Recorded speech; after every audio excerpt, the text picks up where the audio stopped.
contract has been broken, but we, the people, must revive it.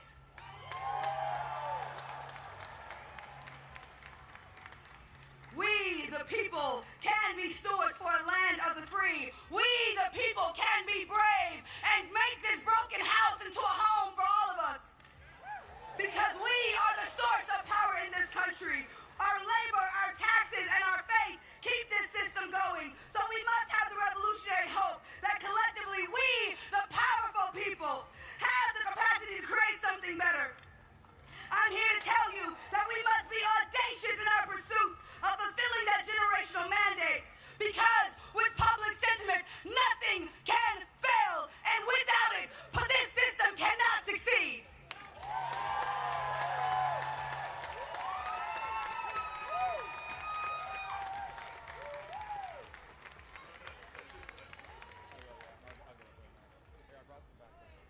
And now, welcome to the Snow King stage, an American science educator, engineer, comedian, television presenter, inventor, keynote speaker, and author. He is a respected champion of scientific literacy who has challenged opponents of evidence-based education and policy on climate change, evolution, and critical thinking. Please welcome Bill Nye, the science guy.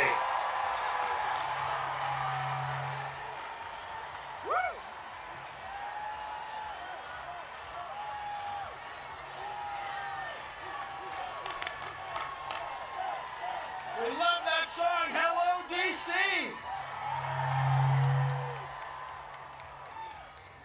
Fellow citizens, it is wonderful to see so many of us out here today. We are here for the same reason our ancestors gathered here in 1776. We want our government to run without a king. Our government is based on ideas embodied in the Constitution. Among other remarkable features, it guarantees our freedom to speak, as we're doing here today. Rather than doing one monarch's bidding, we have agreed to form a democracy, to work together, and to follow the laws that derive from it. No thrones, no crowns, no kings.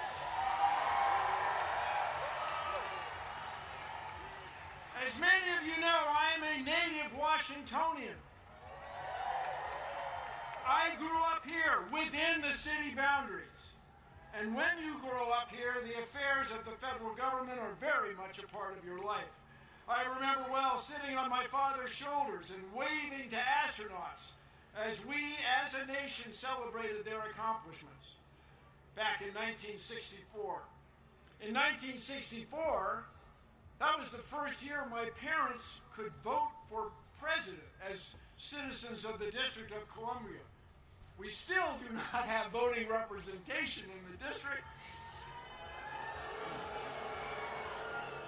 Someday, perhaps. I remember well Martin Luther King's dream and Resurrection City, the plywood structures on the National Mall erected to house protesters who came to town demanding equal rights and opportunities, barely a month after Dr. King had been assassinated. I remember well the Vietnam War. The mall was shoulder to shoulder, much as it is today. Traffic stopped citywide. The protest movement expanded. There were protests around the country, and the war was ended. We are protesting in the same fashion today.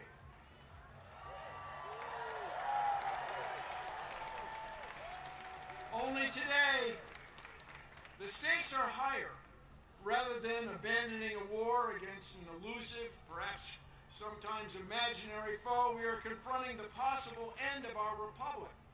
We are here to tell our lawmakers that what's going on in our government is wrong. They must stop the abuses of this petulant president and his circle of sycophants. No thrones, no crowns, no kings.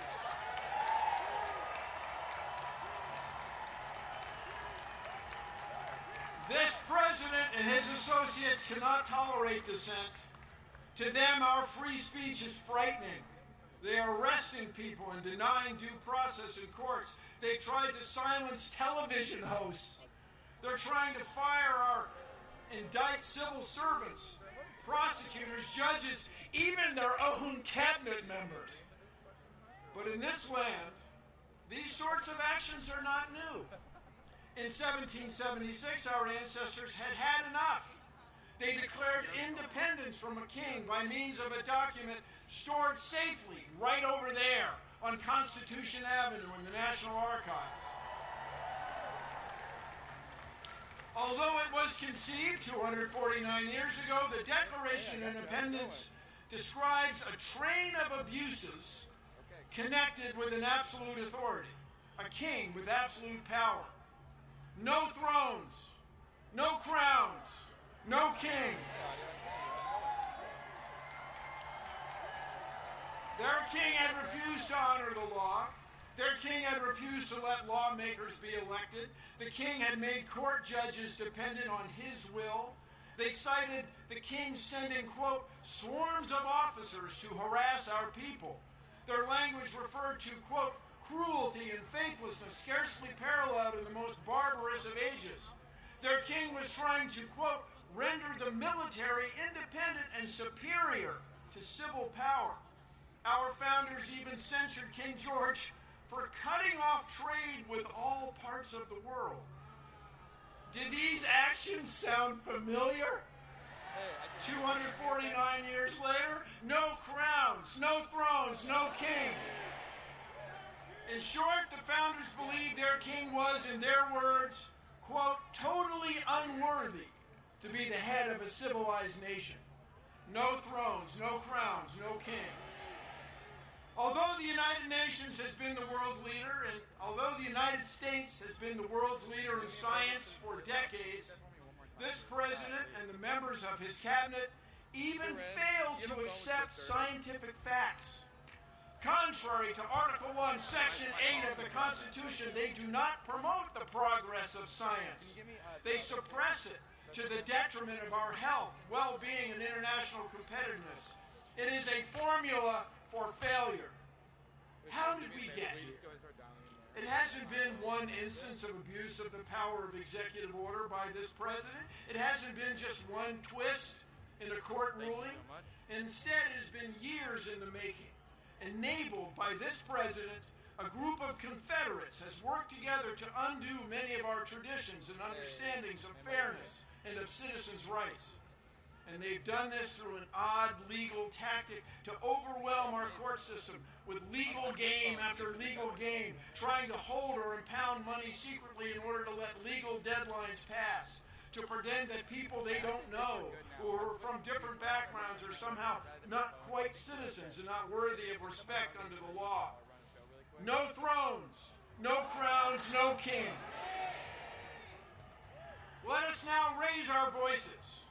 We are here demanding a return to the rule of law. Let the world know that we will suffer no king. We will put the United States back on a course to lead the world in fair governance. Together, no thrones, no crowns, no kings. Thank you all. Let's change the world.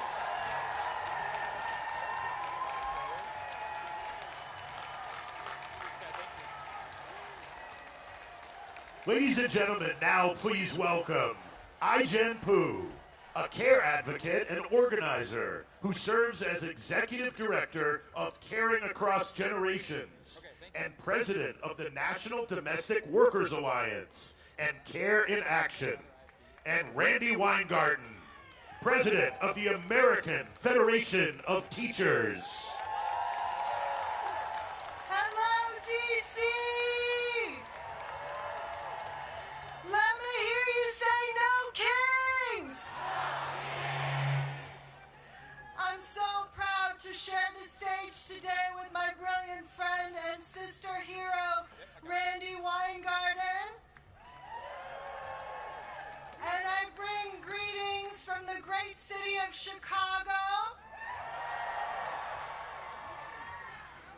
And I bring love from the caregivers all over this country, caregivers caregivers who guard the safety and well-being of our children and enable the dignity and agency of older people and disabled people in our lives all over this country.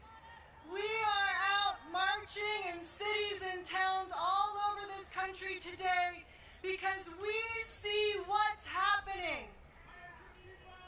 Parents unable to afford life-saving medicine for their children. Caregivers losing their health care and their ability to take care of the people they love. Disabled people forced into institutions because their caregivers have been taken by ICE. Mothers violently torn from their children by armed, masked men with no due process. This administration has broken the law, lied, stolen our care, and is attempting to steal our constitutional rights and freedoms. They think that they will get away with it. They will not. There are no kings in America.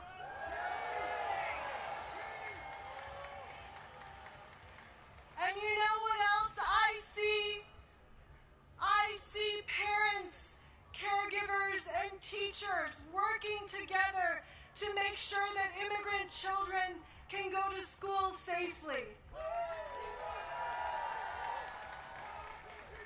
I see unions and families organizing together and winning. In states like Michigan, where 32,000 home care workers just won a union. And in New Mexico, where child care is now free for everyone who needs it.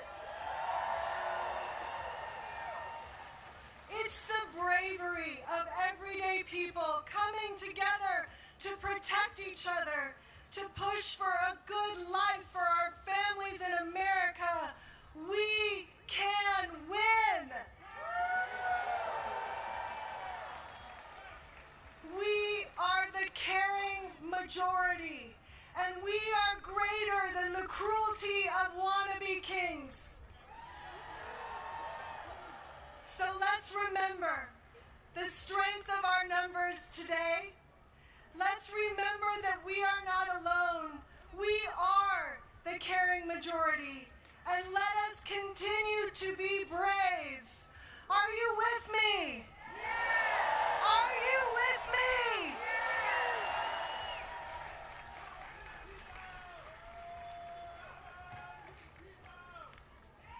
Thank you, Washington, D.C. From up here, you cannot see the perimeter. There are so many people who want to fight for our democracy and say no kings.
since the Declaration of Independence, and the notion made famous by the Gettysburg Address of a government by, for, and of the people. Say it again. By, for, and of the people. Now, we know the founders were not perfect, but they had one abiding principle, and that is and was that we as a nation should never, ever again be ruled by a tyrant or a king. That was as true today as it was back then. And that is why millions of people today from all walks of life are turning out at these thousands of events. Republicans, Democrats, independents, black, brown, white, this 68-year-old Jewish baby boomer, Muslim small business owners, Christian Gen Zers. This is, as I-Gen said, we are the majority of America. And what do we want? What do we want? We want the promise of America for everyone. We want a voice in our future. We are standing up in peaceful, patriotic protest, just like our founders called out. No thrones, no crowns, no kings. We are standing up because we don't want our streets militarized. We don't want our neighbors disappeared by masked agents. We don't want our colleges forced to sign loyalty oaths. We don't want, what? We don't want public officials arrested on trumped-up political charges. And, this is a little different, we want our federal government to fix the healthcare crisis that was created by the big ugly bill Republicans passed in July. We want a president who will keep healthcare premiums down, bring down the cost of groceries and housing, strengthen public schools, make college affordable, and embrace workers' rights. Again, what is radical about any of that? Exactly. We want the president to spend his time solving our country's problems, not settling scores with political opponents. We want a future that is based on fairness and justice and the rule of law, not chaos, corruption, or cruelty. So, I'm going to end with a couple of labor slogans here, because my friends, we are in an existential fight. And right now, we all have to organize and be stronger and bolder, because no one is going to save us but ourselves. So, we got a lot of sayings in labor, but the first one is, when we fight, when we fight, when we fight, and the second is, the people united will never be defeated. The people united will never be defeated. The people united will never be defeated or divided. Either one is fine. So, are we united today? Will we fight for our democracy? Will we fight for the promise of America? This is about loving America, right? So we're sending a clear message to the president. Rather than smearing those calling out problems, solve those problems. So today, no kings, tomorrow, freedom. Today, no kings, tomorrow, freedom.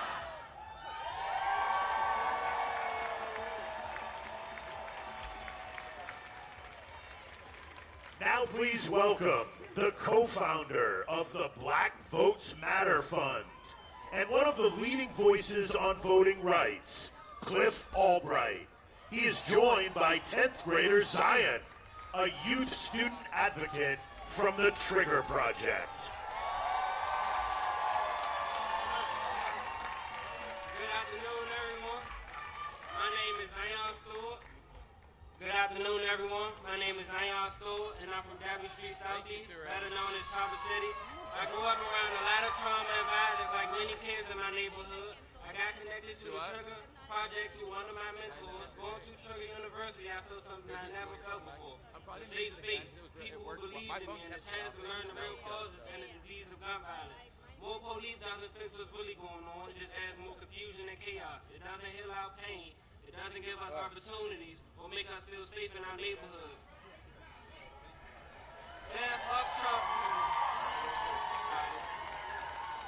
fuck Trump or fuck ICE will be what he expects from me, but that's not what we need. What we need is prevention, support, and spaces where Black youth can thrive. If every home had the support it needed, if every community member was emotionally aware and mentally healthy, if schools didn't push us towards the prison pipeline, and if the city invested in me before the first time I was profiled, we wouldn't be here.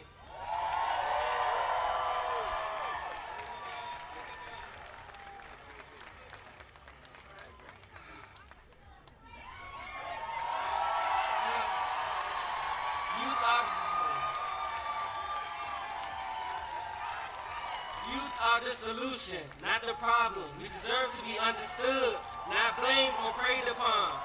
Free DC, we are prevention. Thank you.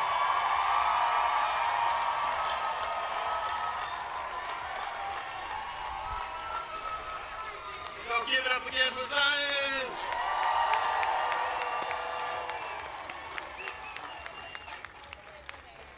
Last time I was here, speaking at a rally like this, was 2021 for the Freedom Rise, when Black Voters Matter and dozens of other organizations organized for voting rights legislation, like the John Lewis Voting Rights Advancement Act and the For the People Act. I got you, sis, and HR 51 DC statehood. When I say DC, you say statehood, DC. DC. We organized for those voting rights because we knew that we'd be in a moment like this. A moment where we have a wannabe dictator and a do-nothing Congress trying to take away our voting rights, trying to cancel elections and purge voters from the rolls. We knew it was coming. Just this week, the Supreme Court heard a case that could put the final death blow to the Voting Rights Act.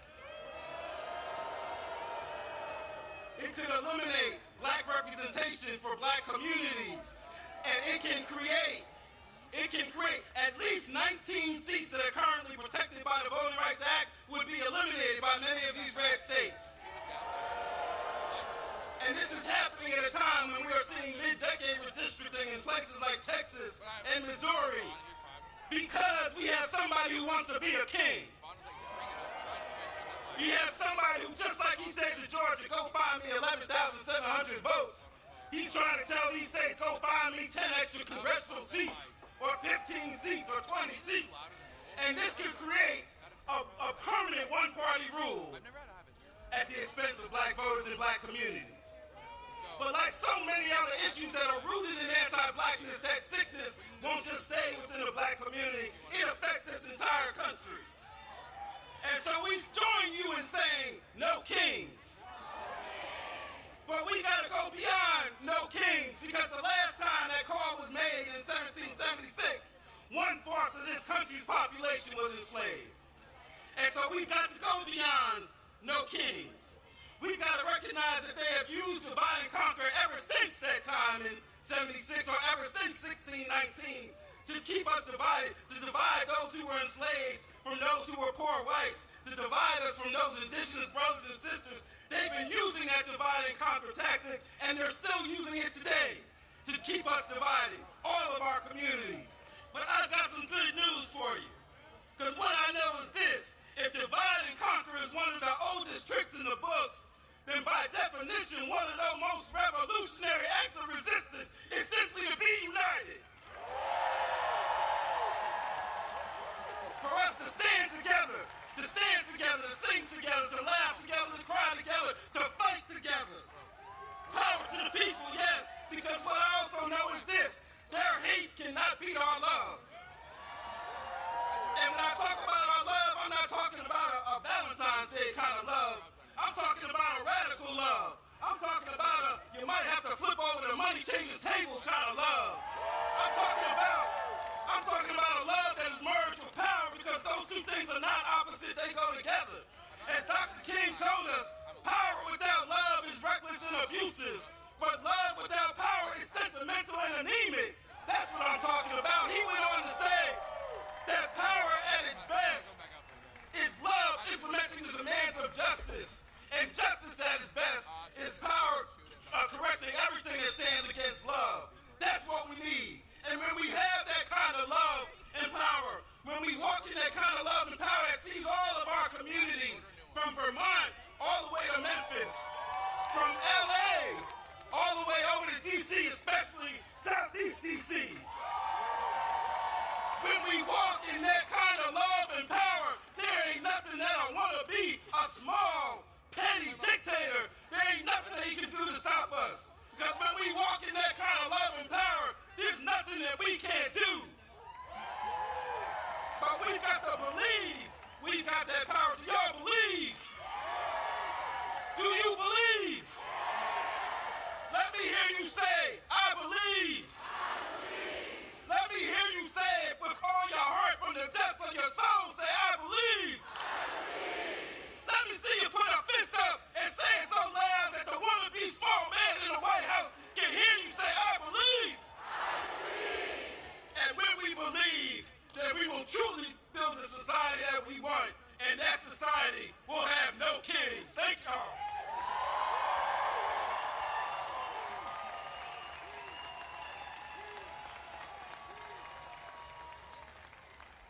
Now please welcome Jay Brown, Chief of Staff for the Human Rights Campaign, and Sean Skelly, former Assistant Secretary of Defense for Readiness in the Biden administration and co-founder of Out in National Security. Hello, DC!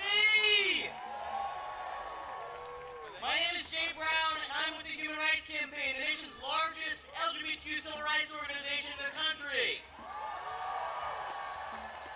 And I'm here today as a proud transgender American. I'm here to say this is my country too. You know, like so many of you, I came here today with my family and friends. My twin sister is somewhere out there in that crowd of people. And growing up, she fit the mold of what people expected. You could say I broke the mold, but our parents loved us just the same. You know, we didn't know anybody transgender. We didn't even know the word. But they gave us the love and the support that we needed to thrive, and now I'm a dad with an amazing family of my own. And I gotta tell you, that's what freedom looks like. The freedom to live, and to be, and to raise our families as we see fit. But this president, he has a darker vision for America. One where our families are told how to parent their children. Where our doctors are forced to forego their oaths to do no harm. Where the government is ripping families apart and hurting our people. They're cutting billions of dollars from HIV prevention and treatment. They're banning our books. They're firing teachers who use a student's nickname. And they're firing gay workers who put a pride flag on their desk. But we're all here because we believe in a better America. We believe in a country where kids can get a quality education free from bullying. Where love is love. Where freedom is afforded to all and not reserved for the wealthy few. That is America at its greatest. That is our America. And on behalf of HRC's 3.6 million members and supporters, I'm here to say that America does not and will not ever have a king. The truth is, no one rally is going to save us. No court ruling, no single election will save us. We have to save ourselves.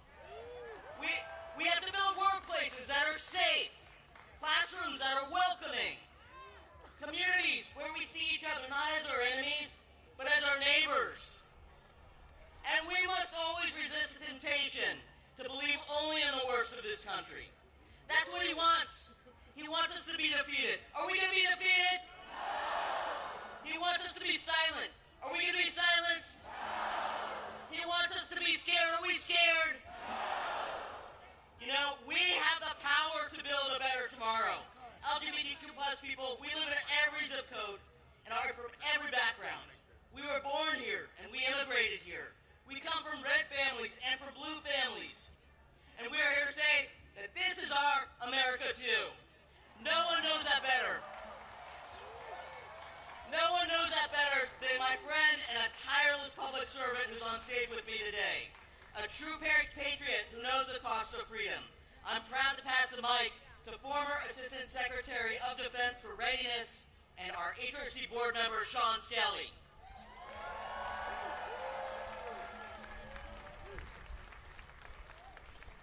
Good afternoon, D.C. As Jay said, I'm Sean Skelly, a retired Navy officer, a former Assistant Secretary of Defense, and I serve on the board of the Human Rights Campaign. I'm an out-proud trans woman who loves our country, who's put my life on the line for our country and our rights, and I will fight for it now using all the rights that the Constitution gives us, and I swore an oath to defend. I was proud to recently serve alongside thousands of transgender service members who have served with honor, skill, and courage. They have protected us while their own Commander-in-Chief and Secretary of Defense have vilified them and denied their right to exist. Anyone who serves in uniform deserves so much better than what this tainted chain of command has to offer. This administration targets these brave Americans because of its wanton campaign to drive me and all of my transgender brothers and sisters out of our country, out of our society, out of the protection of our laws, and into some dark, dangerous corner that they are inventing. This wannabe autocrat can't allow transgender Americans to serve honorably and successfully in our military, which is the highest regarded institution in America, when they have chosen all transgender Americans, already some of the most at-risk and vulnerable people in this country, to be their autocratic other. The people to be feared, scorned, and blamed because of their shameless lies, hateful lies that they tell about the danger that trans people supposedly bring to our society, and somehow upset the utopia that the dear leader promised us is around every corner. The American people respect those who put on their uniform, who protect them, and serve at the risk of their lives for people we don't even know. We're here today because generations of Americans have bet their lives and their families' future on the promise of a more perfect union. The oath I took 10 times over 35 years of service in uniform and as a civilian means to every person who ever took it in good faith, and I'm going to quote the former chairman of the Joint Chiefs of Staff, Mark Milley, we don't take an oath to a king or a queen or to a tyrant or dictator. We don't take an oath to a wannabe dictator. We don't take an oath to an individual. We take an oath to the Constitution. And we take an oath to the idea that is America, and we're willing to die to protect it. To put it simply, no kings. We demand justice for our transgender service members. We demand justice and civil rights for every transgender American. We demand justice and democracy for every single American. No kings. Thank you.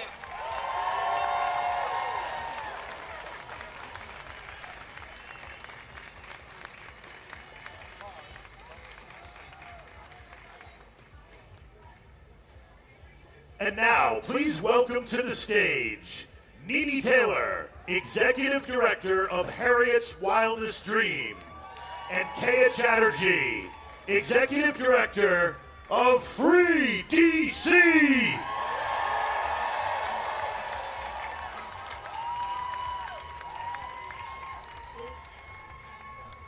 Welcome to DC.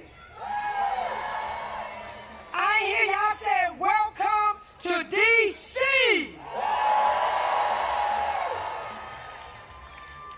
I'm Nene Tell. I'm the co-founder and executive director of Hers Wildest Dreams, named after our ancestor Harriet Tubman.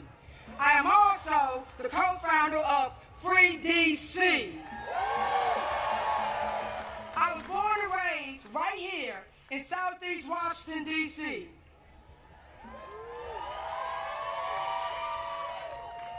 As many of you know, we are in a state of grief for the loss of our freedom fighter, Assata Shakur. We honor her life, her courage, and her teaching. She told us that we need a revolution of the mind and a revolution of the heart. These words still lead me, because this work begins in how we show up for one another, how we care for one another, and how we show up for one another. Washington, D.C. is a black home. We come here to Washington, D.C., that is what you came here to Washington, D.C., that's what you're stepping into. A home built by black hands, held together by black love, guarded by generations who refuse to leave. The people of D.C. have been teaching, protecting, and fighting for this city long before most of you start paying attention. We have been living and breathing the consequences of racist policies, displacement, and over-policing since post-Civil War. We have been demanding and calling for D.C. to become a state. We need D.C. statehood now. D.C. statehood now. D.C. statehood now. On Monday, our freedom watchers were up at the D.C. courts until the cell block closed 2 o'clock in the morning. They were watching hearing after hearing after hearing of our neighbors being kidnapped over the weekend. We also have 300,000 black women who have been fired in the last few months. Most of those are federal workers right here in the district. And we just listened to lawyers argue at the Supreme Court that fixing the system to make it fair for black people somehow harms white people. This is what we're up against. This is what we are up against. Black people freedom is being threatened by a failing democracy and have been punched by white fragile supremacy. Here in D.C., we have been organizing, protecting, and building long before cameras arrived. If you want help, listen to those who have been doing this work before Trump became in office, before all of this came to play. Listen to the ones that's been on the ground early since 400 years ago. I see all of you right here, and y'all see me. All of the applauses, and yet, when you all called to meet, when I call you to meet impacted black people, where will you be? Ask yourself, where will you be? Will our movements need funding? Where will you be? When you are invited to teach, to share your skills, to support, strategize, and to defend black people in public, where will you be? Solidarity is measured by what you do when you are called forward. Community is responsibility, structure, and work. It's both the noun and the verb. It's the people and it's the people in motion. It is how we build safety for each other. It's how we keep us safe. Who keep us safe? Who keep us safe? Black people have been carrying the moral weight of this world for generations. We have stood in the gap for every fight against oppression, from Palestine to right here in D.C., because we believe everyone deserves to be free. We are not free until all of us are free. And I'm going to leave you. Rosanna Scotto taught me once again, weapons of mass instruction and weapons of mass love. She said it's not enough to change the system, we must change ourselves. That kind of change requires that we hold the line for one another.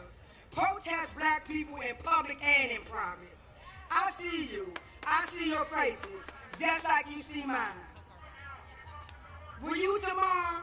Will I see you tomorrow? Will I see you next month? When more of our rights are being stripped, and more of our black bodies are put in cages. Don't watch from the shadows. I charge you. I charge you to be on the front lines. I charge you to fight. And we will not end with because the day won't end with this stage when the stage come down and the cameras leave and you return home. The fight for our collective liberation is not contained to this presidio of the media attention today. So again, ask yourself, where will you be? My charge is you don't comply. I want you to say no to the kings. We call them oppressors. And I want you to help us to free the land, to free the people, and free us all, and free D.C. Free D.C. Free D.C. Free D.C. Free D.C.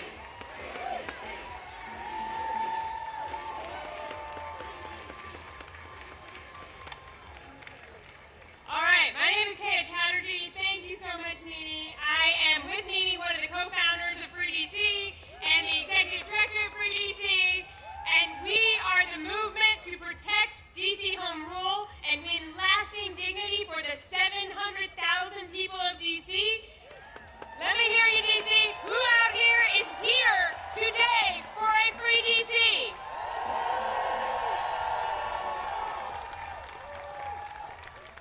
So DC needs to be free because what we are doing here today, right now, would not be possible otherwise. This president wants to silence dissent. He wants to silence protest. He wants to do that everywhere, and we saw him try to do that this week. President Trump and his allies lied about this very event that we are attending right now. He tried to get us all to stay away from here. But did we do that? Our right to protest is important everywhere, really it is, but there is nowhere that it is more important than here, in the capital of the country. We know what authoritarian rulers do. Authoritarians, they try to prevent dissent in the capital.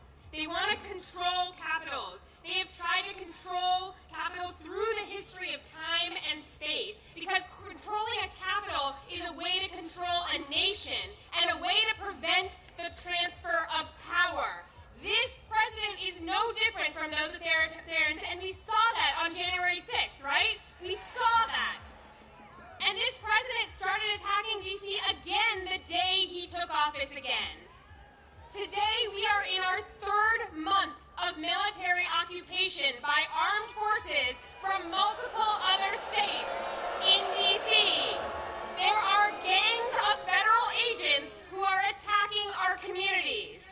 And we've heard from so many people today that they've attacked our unhoused neighbors. They've attacked our immigrant neighbors. They've attacked black and brown neighbors. They've attacked our cultural institutions. They've attacked thousands of people who serve as federal workers. They've tried to take over our local police department. They put a disgraced Fox News host in charge of our local prosecutions. And on top of that, their allies in Congress are trying to pass dozens of bills, more than 24 budget riders that take away basic rights from the people who live in the capital of this country. This president is trying to instill fear among the people here. Exactly. We won't let him. We know better than that. We know better than that. We know what to do, right? We know what to do. The people of D.C. are joyful. If you could see what I see right now, you would see an amazing crowd all the way back to the White House full of joy. The people of D.C. are powerful. We are going to use that power. We have what it takes here in D.C., not just to resist this tyrant, but to actually take him out of power and win. And I'm going to say, I'm not just talking about voting. I'm not just talking about attending rallies. I'm talking about organizing now like our lives depend on it.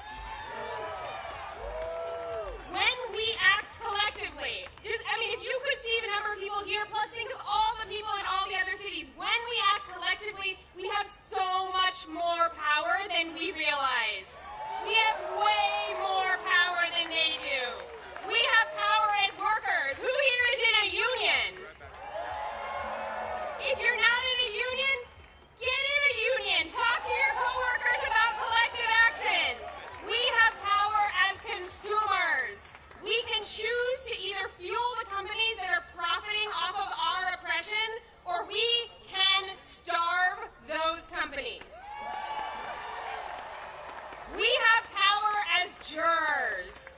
We have seen that these indictments they are trying to get, they are failing, right? Our people understand the assignment. We see that this administration's charges are unjust. We have power as taxpayers.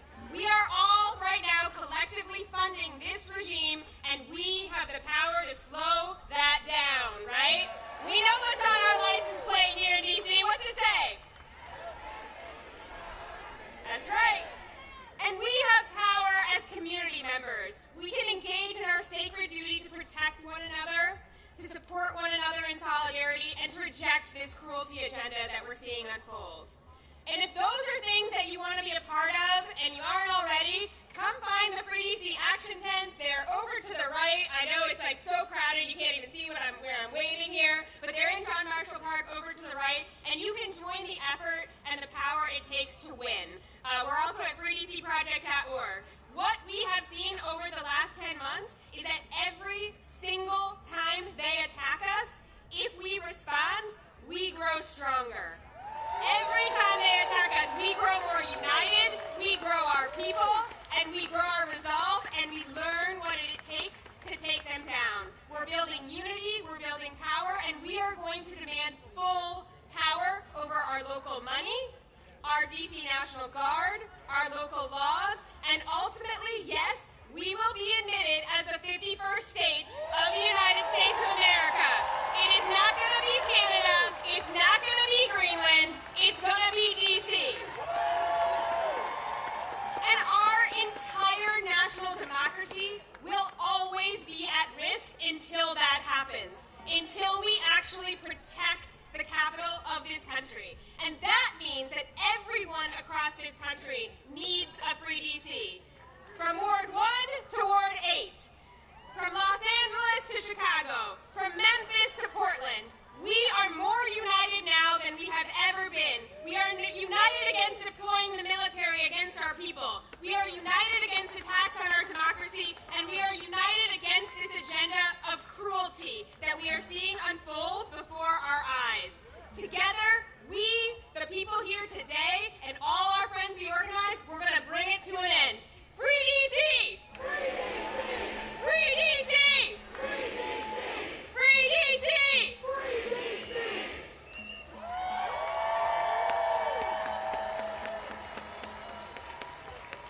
Washington, D.C., please welcome to the stage Leah Greenberg and Ezra Levin, co-founders of Indivisible.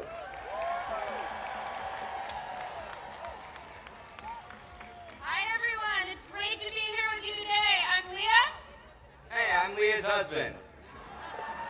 And we are the co-founders of Indivisible. We support a movement of thousands of local indivisible groups organizing in every state of the country. These are regular people who understand that saving our democracy is too important to be left to the politicians, and it's going to take all of us.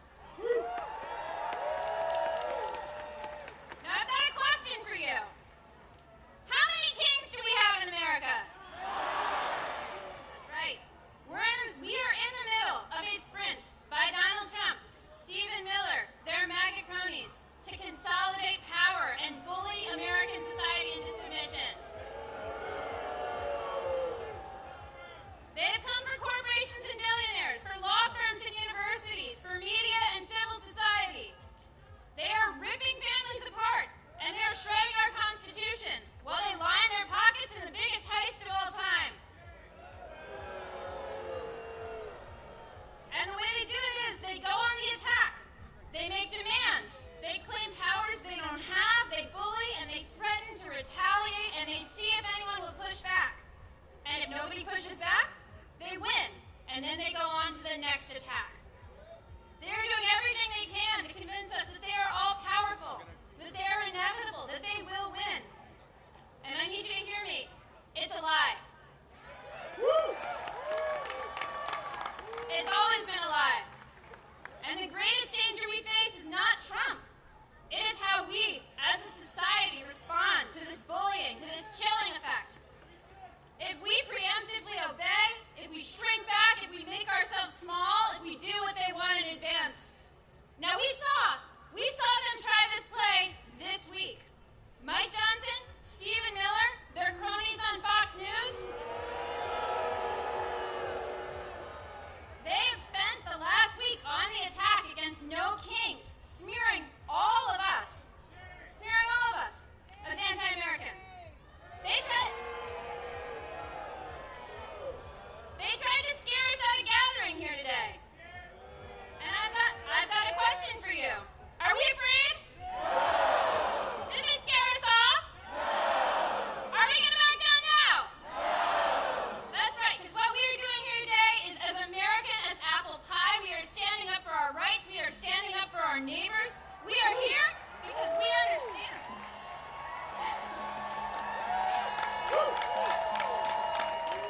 We are here because we understand that when a tyrant threatens your right to free speech, you call his bluff and you stand up.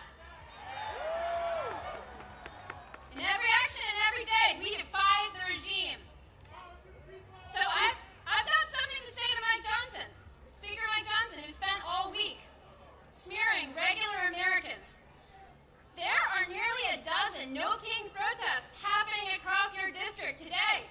And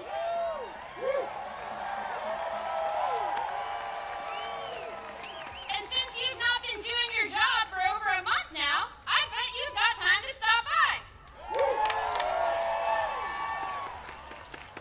Leah Greenberg, everybody. My God. Look, Leah is my spouse. She's my partner. She's the co-executive director of Indivisible. She's the real strategic brains behind Indivisible.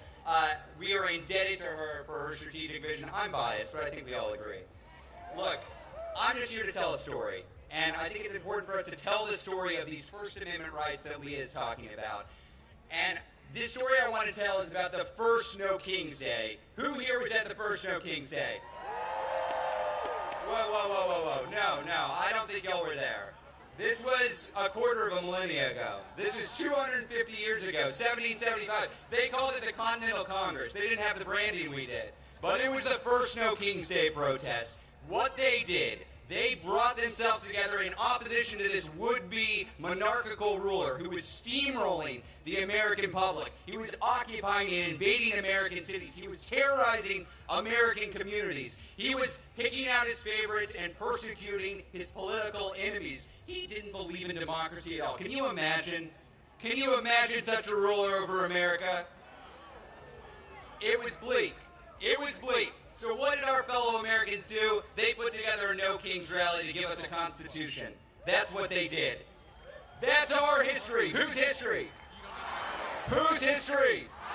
Whose history? Look, this is a big experiment in self-government. A government of, by, and for the people. Nobody here is under the illusion that this was a perfect union. That's not what we created. This was a compromise of rich men, of white men, of slaveholding men.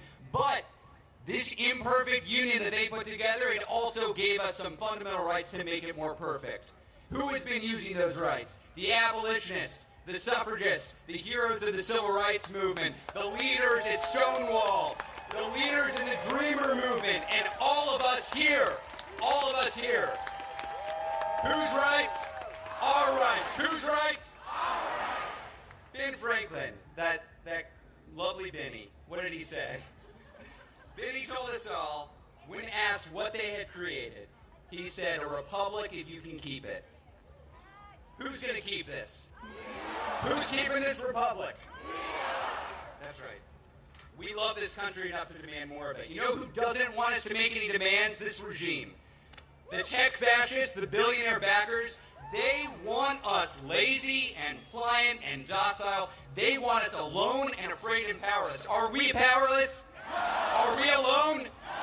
Damn right or not, as I stand here today, Elon Musk, remember that guy? He's out of the White House. Jimmy Kimmel, back on air. And for the last week, this regime has been quaking in its jackboots at the thought of 200,000 people in D.C. outside the Capitol, where Mike Johnson isn't working and hasn't been for the last month. You know what it turns out? It turns out that we're braver than the billionaires. Who's braver than the billionaires? Who's braver than the billionaires? This is my favorite part, folks. I get to name some names. Jeff Bezos, who took a respected pro-democracy institution that had the slogan of democracy dies in the darkness, and he turned the slogan into corruption, capitulation, cowardice, shame. Mark Benioff, y'all see this guy in the news, the head of Salesforce, who's welcoming troops into San Francisco?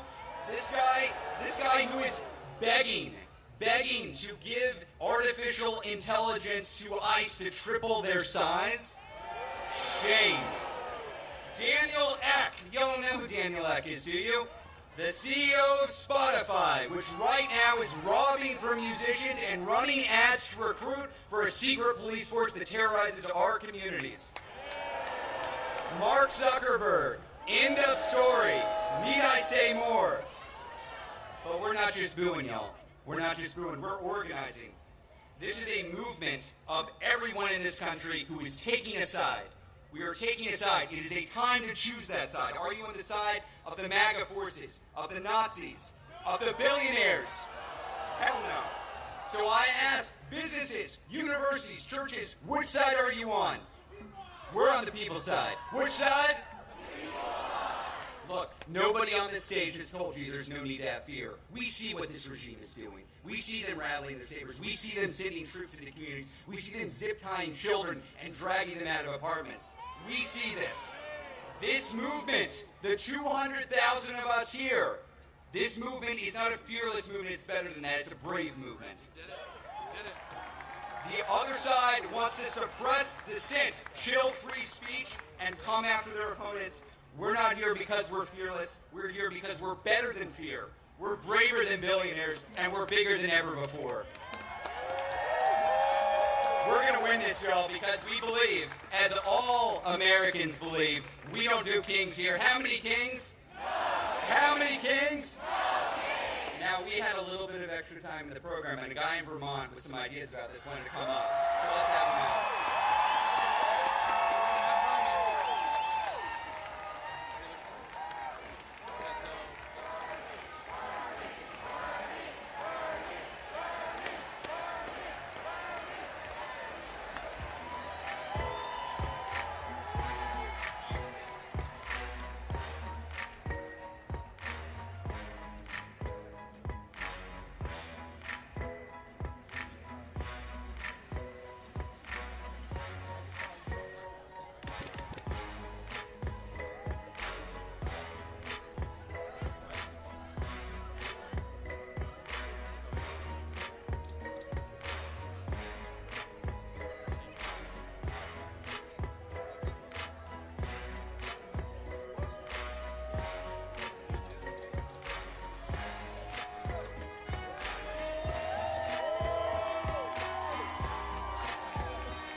Washington, D.C.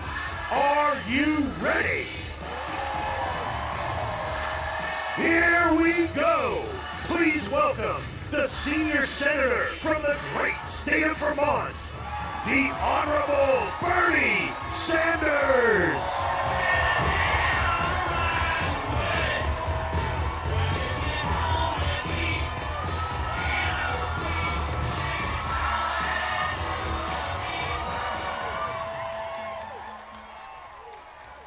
Thank you, Washington. Thank you, Indivisible. Thank you to the millions of Americans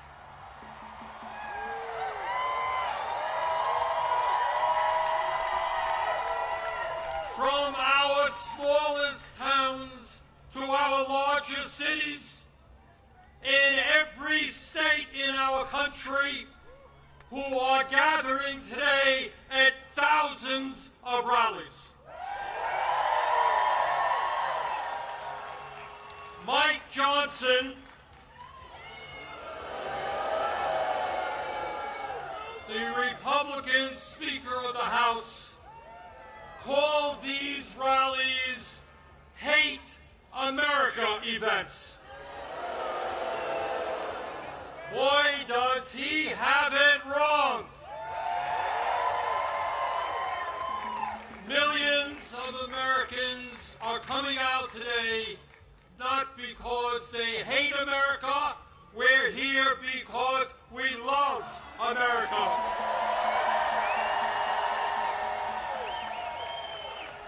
We're here because we're going to do everything we can to honor the sacrifices of millions of men and women who, over the last 250 years, fought and sometimes died to defend our democracy and our freedoms. In 1776, with extraordinary courage, the founders of our country announced to the world that they would no longer be ruled by the King of England. A king who had absolute power over their lives. They demanded freedom. And to bring that about, they fought a bloody war against the British Empire and the most powerful military in the world. Tens of thousands of Americans died in that 8-year war, but our forefathers fought on and they won.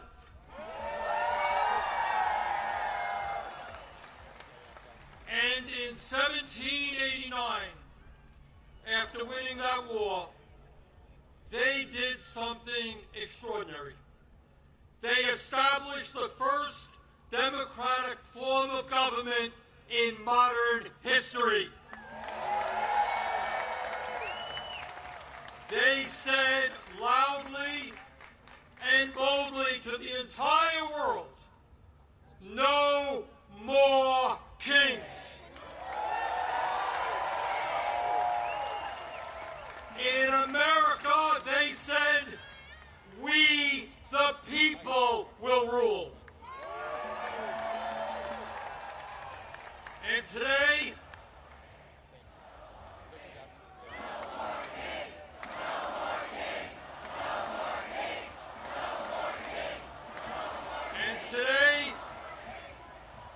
in the year 2025, in this dangerous moment in American history, our message is exactly the same.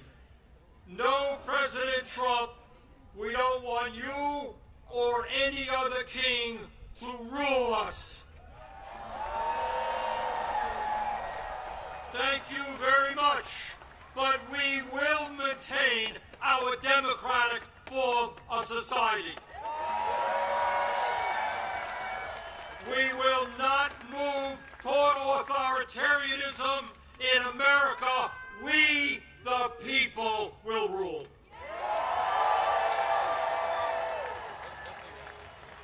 When he was sworn in as the nation's first president, George Washington called this attempt at self-government, quote, an experiment entrusted to the hands of the American people, end quote. My fellow Americans, in an unprecedented way, that experiment is now in danger.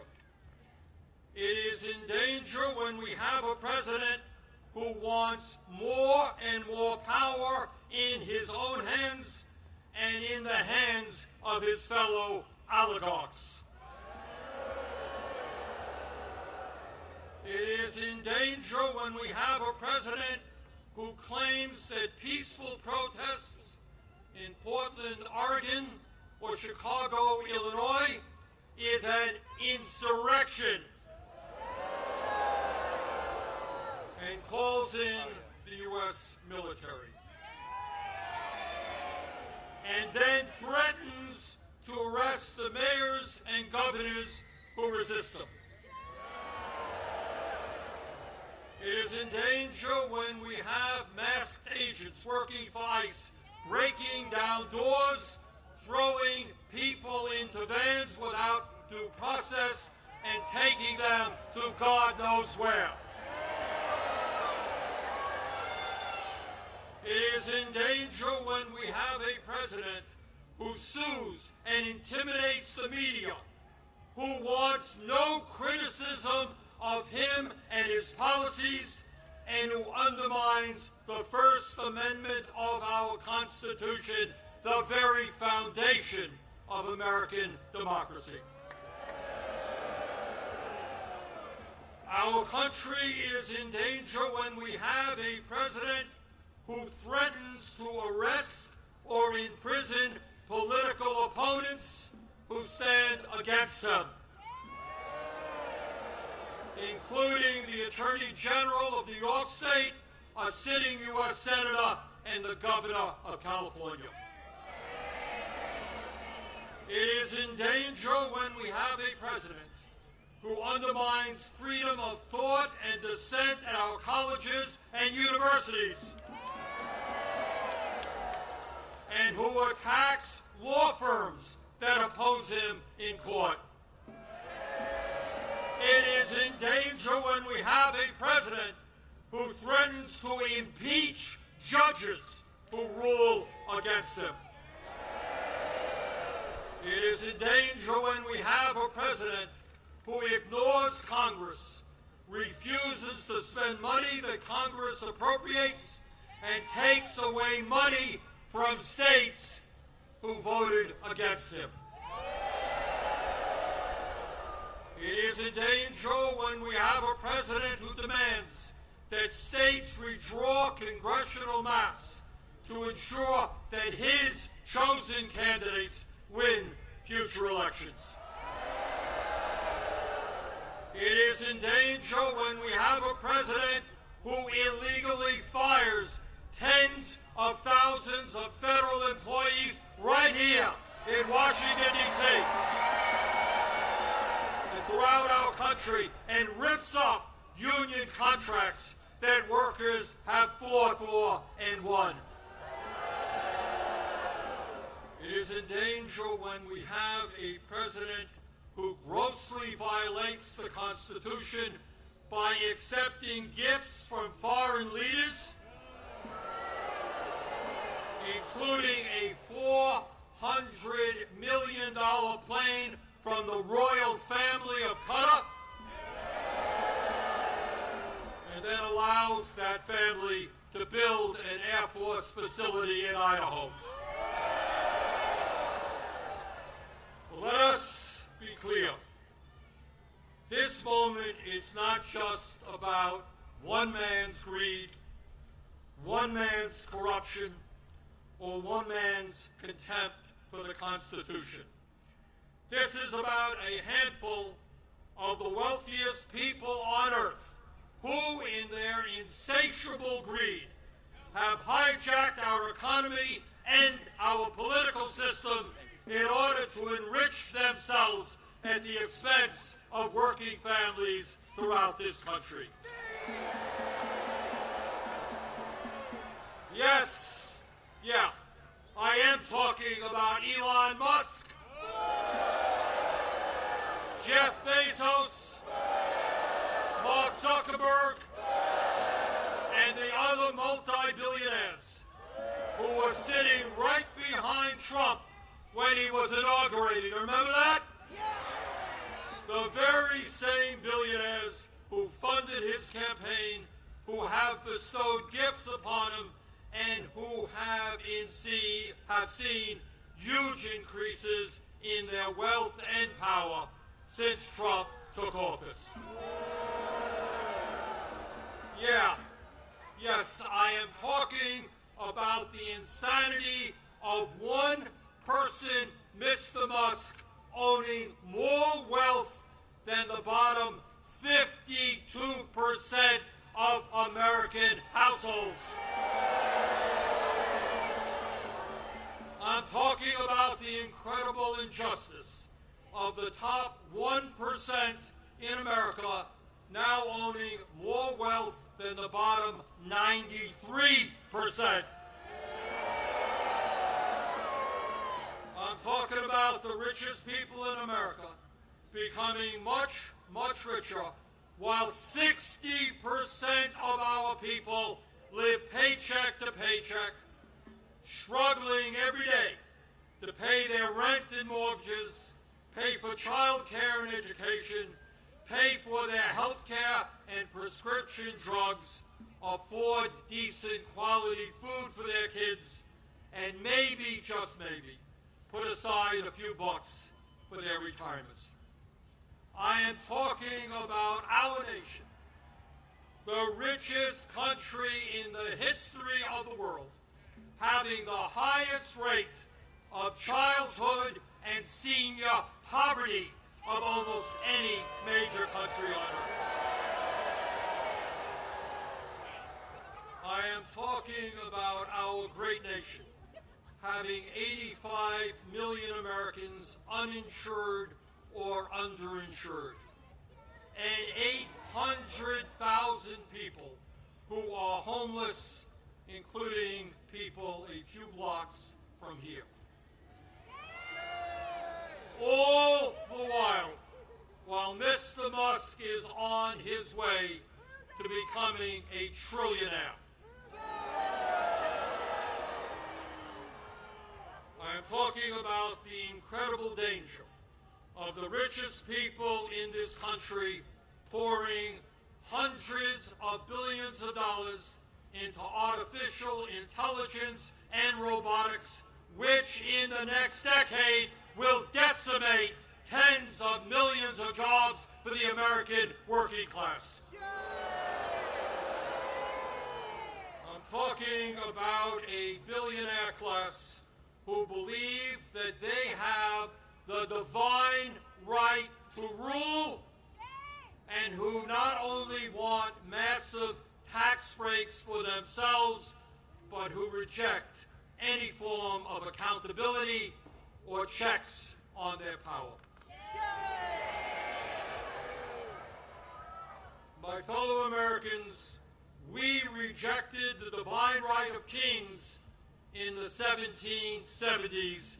We will not accept the divine right of oligarchs today.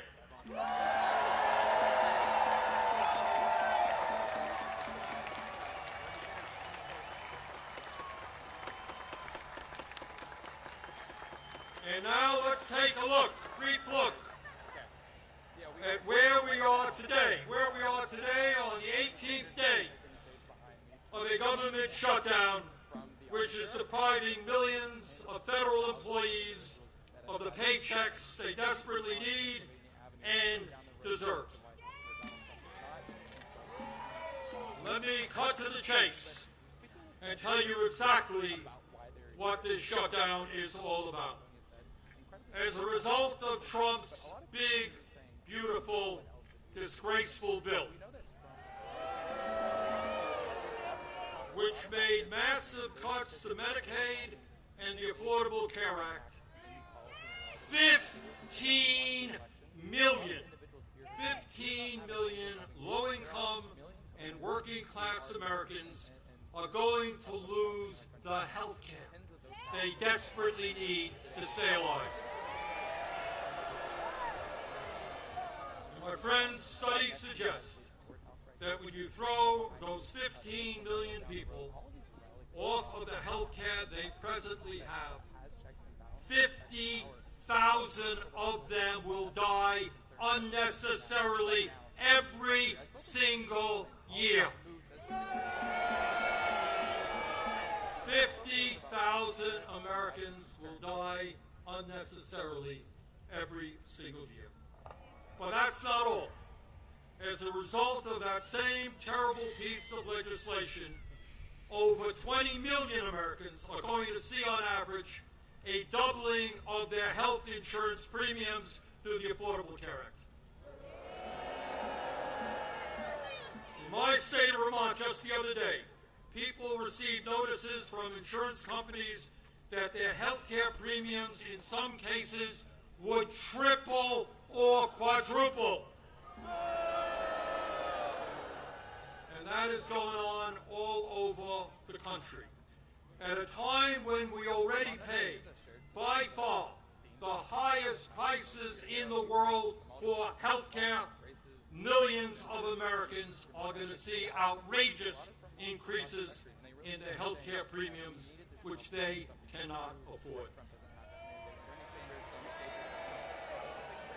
Why is that happening? Why are the Republicans making a broken healthcare system, a dysfunctional healthcare system, even worse? Why are they bringing our healthcare system to the verge of collapse? We all know the answer. We all know the answer. It was to give $1 trillion in tax breaks to Mr. Musk, Mr. Bezos, Mr. Zuckerberg, Mr. Ellison, and the rest of the 1%. $1 trillion in cuts to Medicaid and the ACA, $1 trillion in tax breaks for the 1%. That, my fellow Americans, is what this shutdown is all about. And let me be as clear as I can be. No, I will not vote for a budget that throws 15 million Americans off their health care.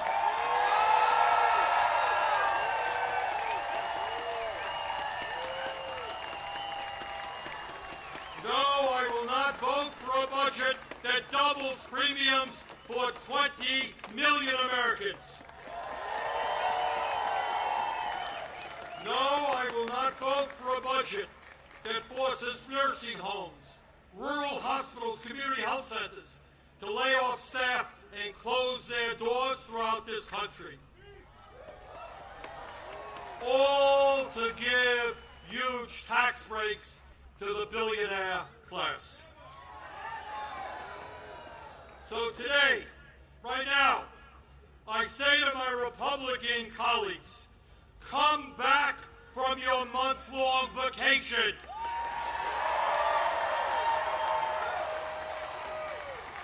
Start negotiating and do not allow the American healthcare system to be destroyed. End this shutdown.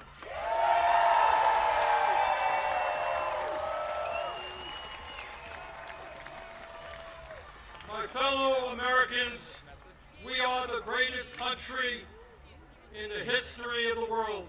And when we stand together and don't allow demagogues to divide us up, there is nothing that we cannot accomplish. Yes, we can create a vibrant democracy by ending Citizens United and not allowing billionaires to buy elections. Yes, we can join the rest of the industrialized world and guarantee health care to every man, woman, and child as a human right. Yes, we can build millions of units of low-income and affordable housing and allow our younger generation to enjoy the American dream and own a home of their own. Yes, we can make public colleges and universities tuition-free and have the best child care and public school system in the entire world. Yes, we can expand Social Security so that every senior in our country can retire with dignity. Yes, we can raise the minimum wage to a living wage and guarantee every worker the right to join a union. Yes, we can lead the world in transforming our energy system away from fossil fuels and create millions of good jobs as we save the planet. Yes, we can guarantee that every woman in this country has the right to control her own body.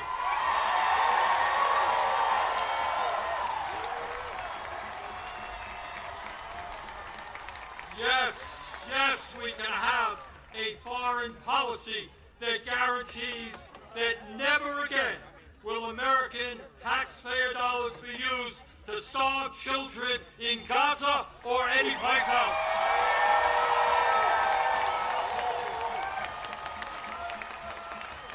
And now let me raise a question that I've been asked over and over again. You know, Bernie, great ideas, but how are you going to pay for them? Great question. Thanks for asking. And here is the answer. At a time when the wealthiest people in America have never, ever had it so good. At a time when billionaires are paying an effective tax rate lower than a truck driver or a nurse. Yes, the top 1% and large profitable corporations will pay their fair share in taxes.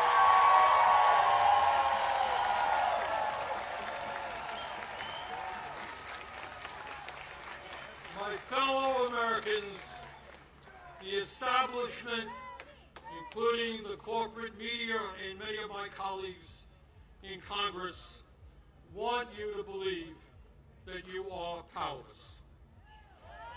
They want you to believe that you cannot change the status quo. But that is a lie. Throughout the history of our country, when Americans have stood up and fought for justice, they have prevailed.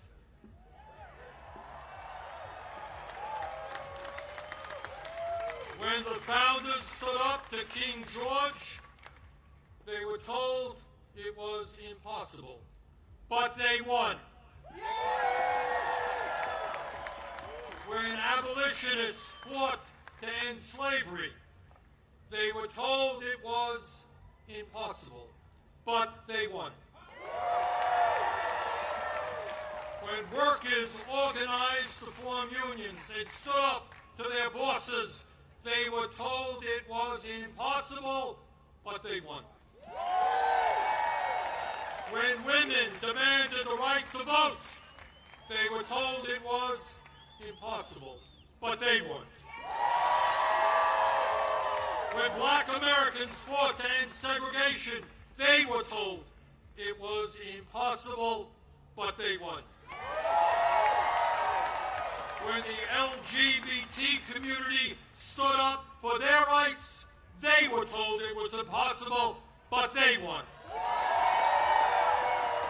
Brothers and sisters, they did it then, we can and will do it now. And how do I know that we will succeed? Take a look at this huge crowd right here in our nation's capital.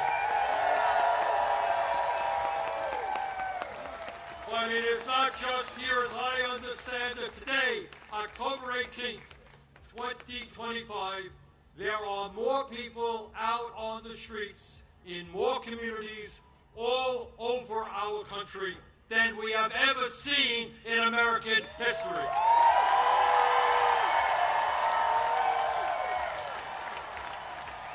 Brothers and sisters, this is not the end, this is just the beginning.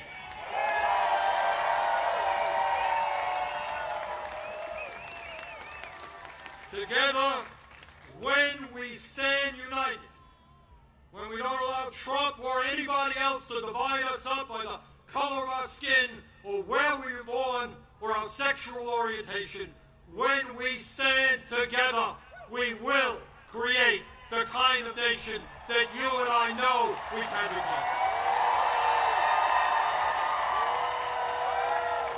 We can and will create a nation devoted to freedom, justice, and democracy. Thank you all very much.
Okay, cool.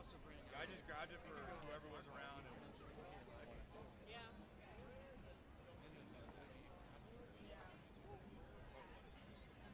All good to know. Thinking myself that I didn't get it. We cooked it up right for us. And we couldn't get salsa.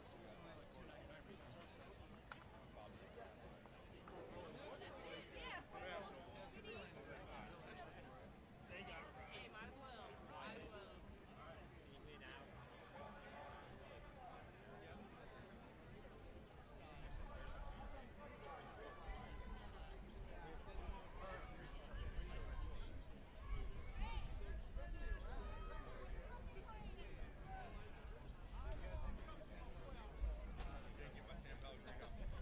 But I did get these chicken necks.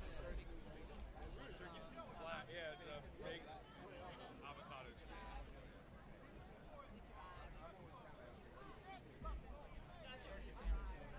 That's why I got it. I know this isn't going to do something weird to my stomach. It's light enough. It'll give me good. That and just cold cooked sandwiches, like a decently hot day, are always just. That's all you gotta do. Duran. Hey. Good. How are you? Did you order again? It was brutal. Third time. Wait. Yeah, it is. Maybe just try and repeat the other one. Yeah. Just to show that we did that. I mean, I don't think they'll actually do that. So they just have a record of saying he tried this one.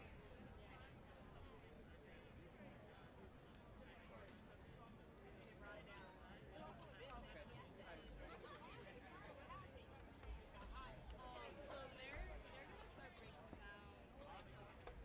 We'll take their garlic down. Oh yeah. I'm using my cell phone now and it's back. I don't know If that's the case, we probably should move. They said They're gonna break it down really soon anyway. What time? so. They said their official breakdown time is like 3, but I think we'll be okay with the 3 p.m. If we can do the 3 p.m. at least. I think that would be okay. They're just gonna start here. Let's do the 3 p.m. here. We'll move right there for the 4 or something really close by or something. Yeah. Capitol in the background. Then we'll call this damn day good. Yeah. Okay. That works? Works for me. Eat some of this food. More's coming, but eat some of it. Chicken tenders? Yeah, get whatever you want. Want some? Sure, you want some? I'm good. I'm okay. Good? Okay.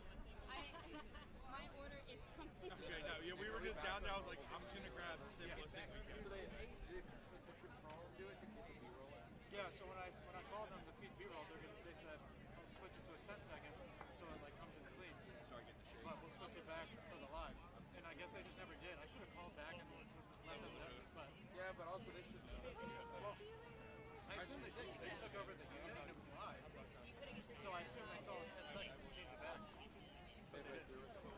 Because what I was confused by is, and now I know what it was. As soon as I heard Vaughn, I started talking, but it didn't go back to him for 10 seconds. So then I heard him being like, "Can you hear me? Can you hear me?" Walking out. So that was because you guys did a good job considering. No one was expecting that. I just rolled with it. And then once I was talking and I realized they weren't interrupting me, I was like, well, it's working right now, so I'll just keep talking as long as I can. Yep. They refunded one of them. Okay, great. That's good. That was $120. I don't know how they do it. The turkey sandwiches? Yeah. That's a lot of avocado. Oh, you guys are ordering it again? I ordered it again. It's coming. Like 2 minutes That's why so explain those receipts. Why did you order it 3 times? You sent me into an elbow. That's going to be a real weird charge. One of my boys to 3 of the sandwiches. Hey, it was wrong. What the hell? I'm going to go talk to someone. I got fed once. Do you want me to like... Don't worry about it. I just need to talk to someone. So I think I'm flying. I totally would have walked the 0.7 miles straight into the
actually, Camp Pendleton's not that bad. It's 29